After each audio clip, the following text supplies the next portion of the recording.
Hi, வணக்கம். எல்லோரும் எப்படி இருக்கீங்க? வாங்க வீடியோக்குள்ளே போயிடலாம்.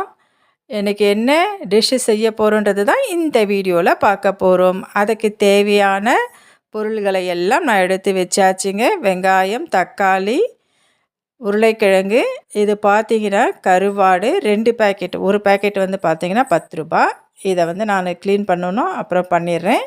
உங்களுக்கு ஃபஸ்ட்டு என்னென்ன திங்ஸுன்றது காமிச்சிட்றேன்.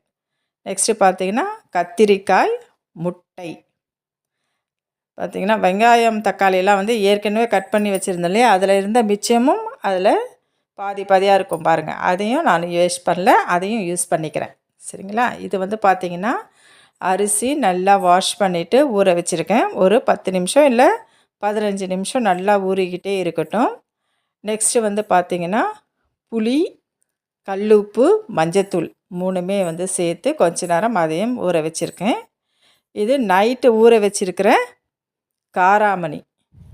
இதுதான் நான் இப்போ செய்ய போகிற கிரேவிக்கான பொருள்களுங்க. இது வந்து லாங்காக போகும், அதனால் பார்ட் 1 வீடியோ மட்டும் போடுறேன் நான். பார்ட் 2 வீடியோ நெக்ஸ்ட்டு வீடியோவில் பாருங்கள். இப்போது எப்படி செய்யலான்றதை பார்க்கலாங்களா? வாங்க எல்லாத்தையும் எடுத்து வச்சுக்கிடலாம். இப்போ ஒரே ஒரு முட்டையை மட்டும் நான் அவிச்சிருக்கேங்க. ஏன்னா இந்த டிஷ்ஷுக்கு அவிச்ச முட்டை தான் நல்லாயிருக்கும்.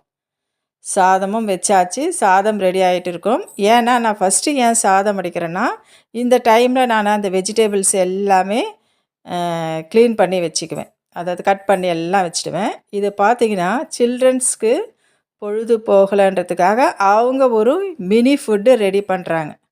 பார்த்திங்களா, அவங்க எப்படி சூப்பராக ரெடி பண்ணி வச்சுருக்காங்க பாருங்கள். நானே அவங்களே அழகாக ரெடி பண்ணியிருக்காங்க என்னை விட. அவங்க மினி ஃபுட்டு வந்து செய்ய போகிறாங்க. அதுக்கான திங்ஸ் எல்லாமே ரெடி பண்ணி வச்சிட்டாங்க பாருங்கள். இந்த சைடு பார்த்திங்கன்னா சாதம் ரெடி ஆகிடுச்சிங்க. இந்த சாதம் ரெடி ஆகிறதுக்குள்ளே நான் வெங்காயம், தக்காளி, கத்திரிக்காய், உருளைக்கிழங்கு எல்லாமே கட் பண்ணி பொடி பொடியாக கட் பண்ணி வச்சாச்சுங்க. புளி கரைச்சலும் நான் வந்து நல்லா கரைச்சி அதை தனியாக எடுத்து வச்சிட்டேன் பாருங்கள். எல்லாமே ரெடி ஆகிடுச்சு.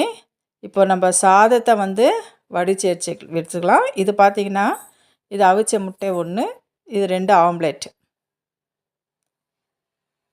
கத்திரிக்காய், உருளைக்கிழங்கும்.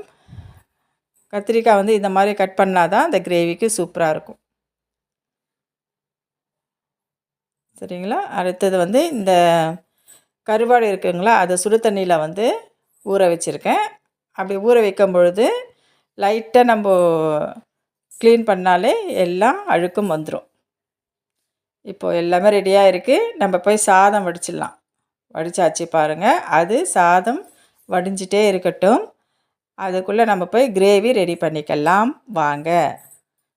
ஸ்டவ்வில் வந்து பாத்திரம் வச்சாச்சு. அதுக்கு தேவையான எண்ணெயும் நான் வந்து விட்டுட்டேங்க. அது காஞ்சிக்கிட்டே இருக்குது. இப்போது இதில் தேவையான அளவு கடுகை வந்து போட்டுக்கலாங்க. இது பார்ட் 1 வீடியோ. பார்ட் 2 வீடியோவில் நான் கிரேவி வந்து கம்ப்ளீட்டடாக காமிப்பேன். சரிங்களா?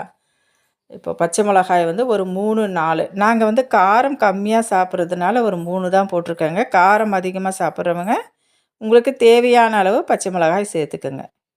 பச்சை மிளகாய் ஃபஸ்ட்டு போட்டோம்னா வெடியும், அதனால் வெங்காயம் வந்து ஃபஸ்ட்டு போட்டுக்கலாம். சரிங்களா? ஆனியன் போட்டாச்சு.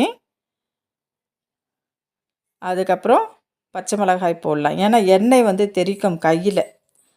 ஸோ இப்போ பச்சை மிளகாயும் போட்டுட்டேன். அது கூட வந்து பார்த்திங்கன்னா கருவேப்பிலையும் சேர்த்துக்கலாம். சேர்த்து நல்லா வதங்கிட்டே இருக்கட்டுங்க. அது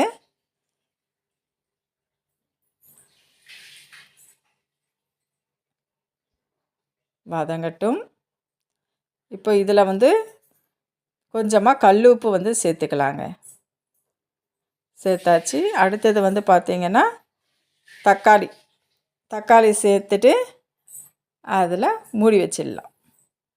மூடி வச்சுட்டு அப்புறமா கொஞ்சம் கிளறி விட்டுக்கலாங்க. இது நல்லா கொதித்து வந்துகிட்டே இருக்கட்டும். பாருங்கள், கல் உப்பு எல்லா டிஷ்ஷுக்குமே நம்ம கல் உப்பு யூஸ் பண்ணால் தான் ரொம்ப டேஸ்ட் அதிகமாக இருக்குங்க. பாருங்கள், குத்தி குத்தி வச்சாச்சு. இது மாதிரி தக்காளியை வந்து நல்லா ப்ரெஸ் பண்ணியும் விட்டுட்டேன். இது பார்ட் 1 வீடியோ தான். என்னுடைய வீடியோவை வந்து கண்டினியூஸாக பாருங்கள். அப்போ தான் உங்களுக்கு வந்து புரியும். சென்டரில் பார்க்குறவங்களுக்கு இது என்னது இப்படி நடுவில் ஒன்றுமே இல்லாமல் இருக்குதுன்னு சொல்லிட்டுனா, அதாவது நடுவில் நீங்கள் பார்த்தீங்கன்னா இது என்ன ஆரம்பமும் இல்லாமல் முடிவும் இல்லாமல் இருக்குதுன்னு தோணும். ஸோ என்னுடைய வீடியோவை கண்டினியூவாக பார்க்குறவங்களுக்கு புரியும். சரிங்களா? இது வந்து பார்த்திங்கன்னா கத்திரிக்காயும் உருளைக்கிழங்கும் போட்டு நல்லா கிளறி விட்டாச்சு. அது நல்லா மிங்கிள் ஆகிட்டே இருக்கட்டும்.